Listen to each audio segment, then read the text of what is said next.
और चलिए अब 33 जिलों की खबरें देखते हैं सुपरफास्ट अंदाज में।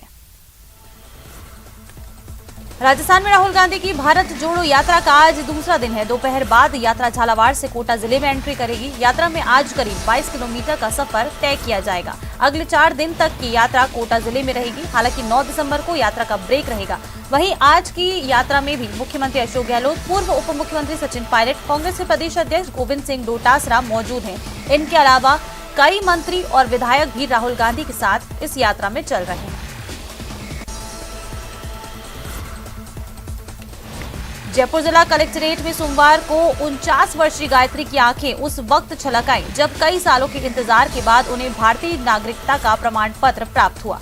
अतिरिक्त जिला कलेक्टर ने 9 पाक विस्थापितों को नागरिकता प्रमाण पत्र सौंपे हैं। वहीं गायत्री के साथ ही 36 वर्षीय दर्शन लाल, 43 वर्षीय नसीबन, 66 वर्षीय वाटुमल समेत कुल 9 लोगों को भी भारतीय नागरिकता के प्रमाण पत्र की सौगात मिली। और राजधानी जयपुर में न्यायिक कर्मचारी सुभाष मेहरा की मौत के 25 दिन बीत गए हैं, लेकिन पुलिस ने अभी तक जांच शुरू नहीं की है। जबकि सुभाष मेहरा की मौत की जांच के लिए एफआईआर दर्ज करने की मांग पर 17 दिन से अदालतों में कामकाज ठप पड़ा है। प्रदेश भर के 1200 से ज्यादा अधीनस्थ अदालतों में 17,400 से ज्यादा न्यायिक कर्मचारी हड़ताल पर हैं। डूंगरपुर में छात्र खिलाड़ी रौनक दर्जी की ट्रेन हादसे में मौत मामले में दर्जी समाज में रोष है। लापरवाह शिक्षकों के खिलाफ आक्रोश व्यक्त करते हुए दर्जी समाज के लोग कलेक्ट्रेट पर इकट्ठा हुए और पीड़ित परिवार को राहत देने सहित कई मांगों को लेकर प्रदर्शन किया गया है और सीएम के नाम एसडीएम को ज्ञापन सौंपा गया है। इस दौरान दर्जी समाज के लोगों ने शिक्षकों पर आरोप लगाते हुए कहा कि शिक्षकों ने लापरवाही पूर्वक खिलाड़ियों को रेलवे ट्रैक पार कराया था, इसलिए लापरवाह शिक्षकों पर कार्रवाई होनी चाहिए। तो हमारे भिलुड़ा गांव का एक बहुत ही प्रतिभाशाली एक बच्चा था रौनक दर्जी। वो जयपुर टेबल टेनिस प्रतियोगिता में भाग लेने के लिए वहाँ के शिक्षकों के साथ वहाँ जयपुर में गया था। तो वहाँ शिक्षकों की लापरवाही की वजह से वो रेलवे का ट्रैक पार करते हुए उसकी दुर्घटना में मृत्यु हो गई। तो हम ये ज्ञापन देने आए हैं यहाँ पर। भाई आप एक तो किसी परिवार में किसी एक व्यक्ति को नौकरी दी जाए, मुआवजा दिया जाए और जो भी शिक्षक इसमें हैं इन सम्मिलित जिन्होंने ट्रैक पार कराया लापरवाही पूर्वक, उनके खिलाफ कठोर कार्यवाही की जाए, यही हमारी मांग है। और देखिए खबर अब कोटा से है, जहां सांगौन में 22 दिन से लापता एक नाबालिग को पुलिस ने दस्तयाब किया है। नाबालिग अपने गांव के ही युवक के साथ कहीं भाग गई थी और उसी के साथ रह रही थी। पुलिस ने नाबालिग को दस्तयाब किया और बाल कल्याण समिति के सामने पेश किया है, जहां जांच में नाबालिग गर्भवती मिली है। वहीं सीडब्ल्यूसी अध्यक्ष ने बताया कि काउंसलिंग में बालिका ने बताया कि 8 नवंबर को गांव का युवक उसे बाइक पर बैठाकर कोटा ले गया था, जहां वो कमरा लेकर उसके साथ रह रहा था।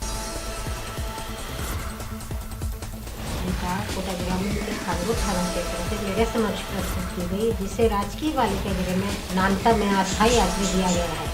बालिका ने 161 और काउंसलिंग के दौरान बताया कि वह 9 भाई बहन है और वह कक्षा 3 तक पढ़ी लिखी है। बालिका 2-3 साल से गांव में रहने वाले एक लड़के से दोस्ती थी, जिससे बातचीत करती थी। कोटा के गवर्नमेंट कॉलेज में शपथ ग्रहण समारोह आयोजित करने की बात को लेकर हंगामा हो गया। कोटा कला महाविद्यालय में एबीवीपी का पैनल चुनकर आया है। इसके शपथ ग्रहण समारोह में कॉलेज प्रशासन और छात्र संघ कार्यकारिणी अपने अपने चहेते नेता को बुलाने की मांग को लेकर आमने सामने हो गए। इस दौरान छात्रों ने एक जोरदार नारेबाजी कर प्रदर्शन किया और इसके साथ ही आक्रोश भी जताया गया। कोटा के सुकेत इलाके में 45 वर्षीय महिला ने फांसी लगाकर आत्महत्या कर ली। मौके पर पहुंची पुलिस ने शव को नीचे उतारकर अस्पताल की मोर्चरी में रखवाया है और मामले की जांच शुरू कर दी है।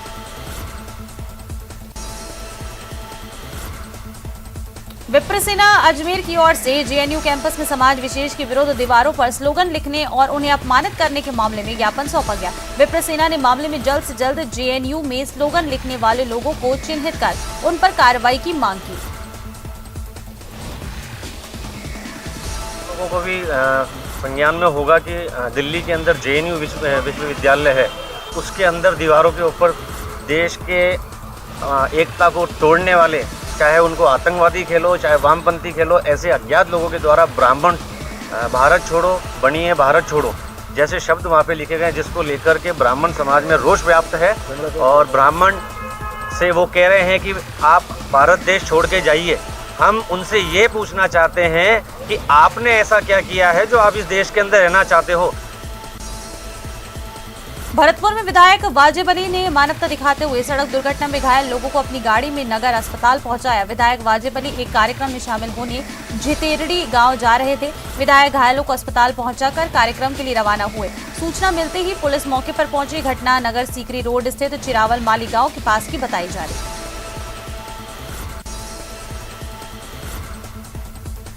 करौली के महुआखेड़ा नाका के गोढेर वन क्षेत्र में इन दिनों टाइगर का मूवमेंट बना हुआ है, जिससे ग्रामीण अब दहशत में है।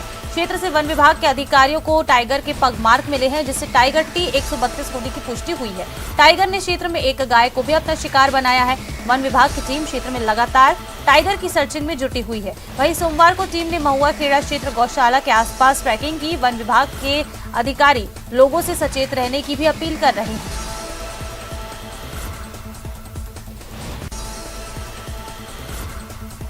करौली में आशा सहयोगिनी कार्यकर्ताओं ने कलेक्ट्रेट पर प्रदर्शन कर एसएडीएम को ज्ञापन सौंपा है और आयुष्मान भारत और मुख्यमंत्री चिरंजीवी स्वास्थ्य बीमा योजना के केवाईसी कार्य का विरोध किया। केवाईसी के लिए मोबाइल, इंटरनेट और भुगतान बढ़ाने की मांग की गई है।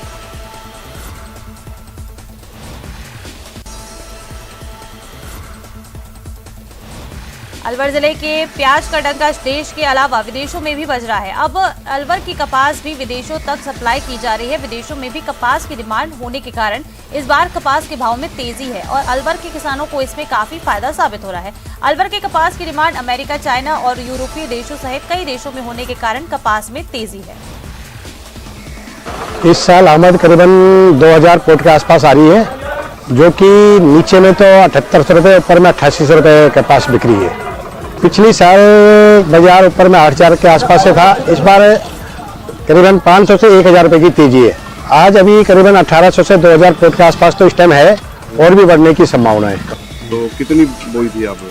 10 बीघा कपास थी सर। आज मंडी में कितनी लेकर आए हैं? जी मंडी में 5-7 कुंटल कपास है। अच्छा, आप कितने लेकर आए? मैं लेके आया था 5-6 कुंटल। तो ये हमारे खंड में अलवर जिले।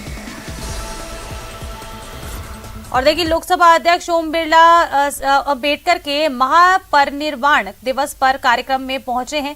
संसद भवन में ये कार्यक्रम आयोजित हो रहा है, जिसकी तस्वीरें भी आपको दिखा रहा है।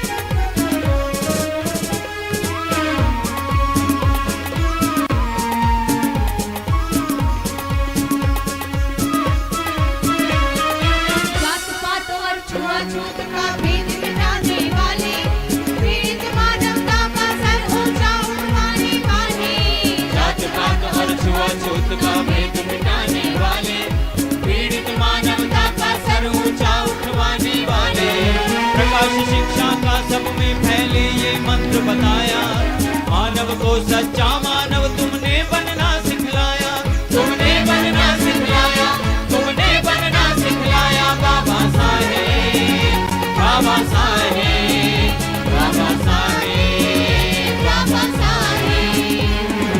दीन दुखी दलितों के पालनहारे बाबा साहेब, विलक्षण बुद्धि प्रतिभा अद्भुत वाले बाबा साहेब।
और चलिए एक बार फिर से देख लेते हैं सुपरफास्ट खबरें।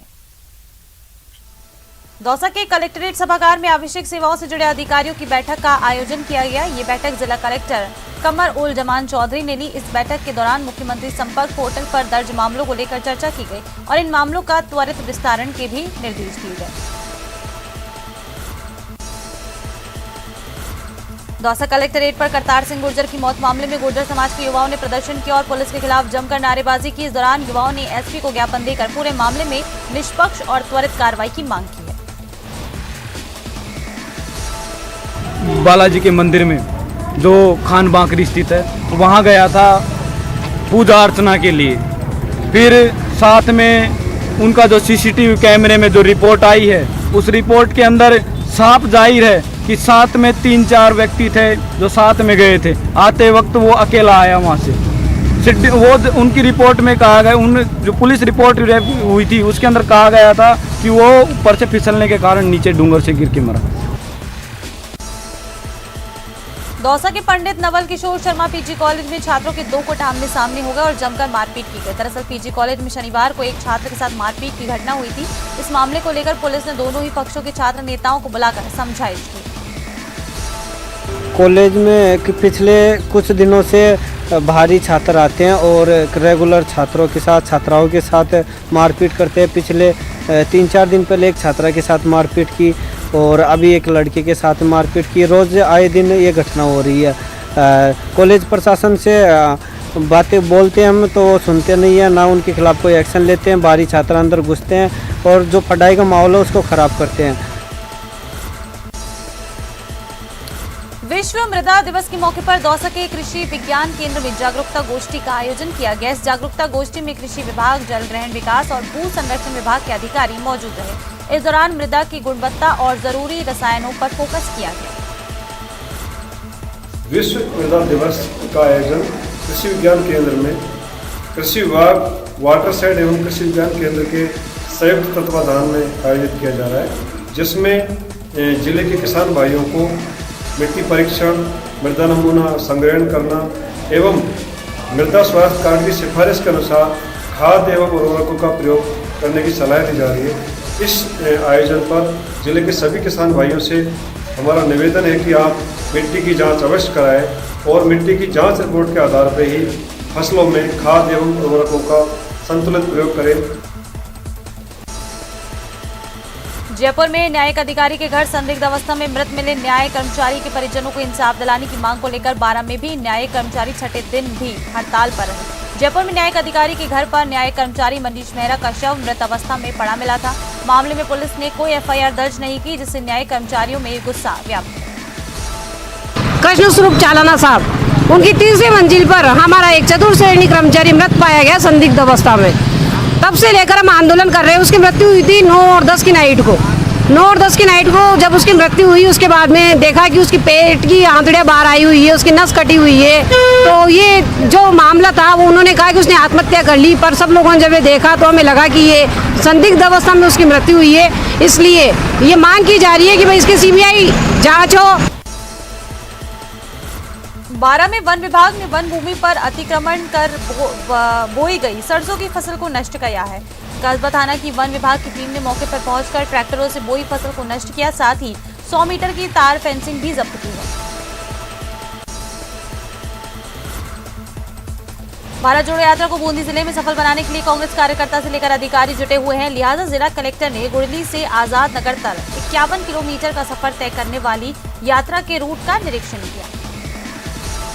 श्रीमान राहुल जी गांधी जी गोवर्धन बाईपास से होते हुए चम्बल नदी के पुल को गामच पुल को पार करते हुए गुडली में प्रवेश करेंगे और वहां वो रात्रि विश्राम करेंगे। उसके बाद में यात्रा गतिमान होते हुए समाज के विभिन्न वर्गों के साथ में चर्चा और संवाद करते हुए वो कापरेन पहुंचेंगे। कापरेन में एक विशाल सभा को संबोधित वहां के गरीब मजदूर किसानों को संबोधित करेंगे। बांसवाड़ा के कुशलगढ़ की महिला नायब तहसीलदार ने शराबी पति के खिलाफ दहेज की मांग को लेकर महिला थाने में मामला दर्ज करवाया है। पीड़िता का आरोप है कि पति शराब के नशे में अक्सर उससे मारपीट करता है और 5 लाख की मांग कर रहा है। ने मुकदमा दर्ज कराया अपने पति रोहित खांट और उसके परिजनों के विरुद्ध और 495 IPC में प्रकरण दर्ज किया और आज पीड़िता को बुलाएंगे, उनका अनुसंधान करके और प्रकरण का निष्पादन करेंगे। बांसवाड़ा में सड़क हादसा हो गया। आरटीओ ऑफिस के पास एक ट्रक ने बाइक सवार युवक को चपेट में ले लिया, जिससे बाइक सवार गंभीर रूप से घायल हो गया। घायल युवक को अस्पताल में भर्ती करवाया गया। चित्तौड़गढ़ में बीजेपी की जन आक्रोश यात्रा भदेसर उपखंड मुख्यालय पर स्थित भदेसर भेरू धार्मिक स्थल से शुरू की गई। इस दौरान नेता प्रतिपक्ष गुलाब चंद कटारिया सहित चित्तौड़गढ़ सांसद चंद्र प्रकाश जोशी, विधायक चंद्रभान सिंह आकिया सहित बड़ी संख्या में पार्टी के पदाधिकारी भी मौजूद रहे। गांधी से हमारा इस यात्रा का कोई संबंध है? हमारा संबंध इस बात से है कि 17 तारीख के दिन, इस दिसंबर के दिन, इस सरकार के 4 साल का कार्यकाल पूरा। अब इस 4 साल में अगर हमने कुछ पाया या खोया, इसका हिसाब लगाना राजनीतिक पार्टियों के लिए भी जरूरी है और जनता को भी जरूरी है। प्रतापगढ़ जिले में बढ़ती धर्मांतरण की गतिविधियों पर रोक लगाने की मांग को लेकर भारतीय किसान संघ की तरफ से मिली सचिवालय पर प्रदर्शन किया गया। इस दौरान राष्ट्रपति के नाम कलेक्टर को ज्ञापन दिया गया।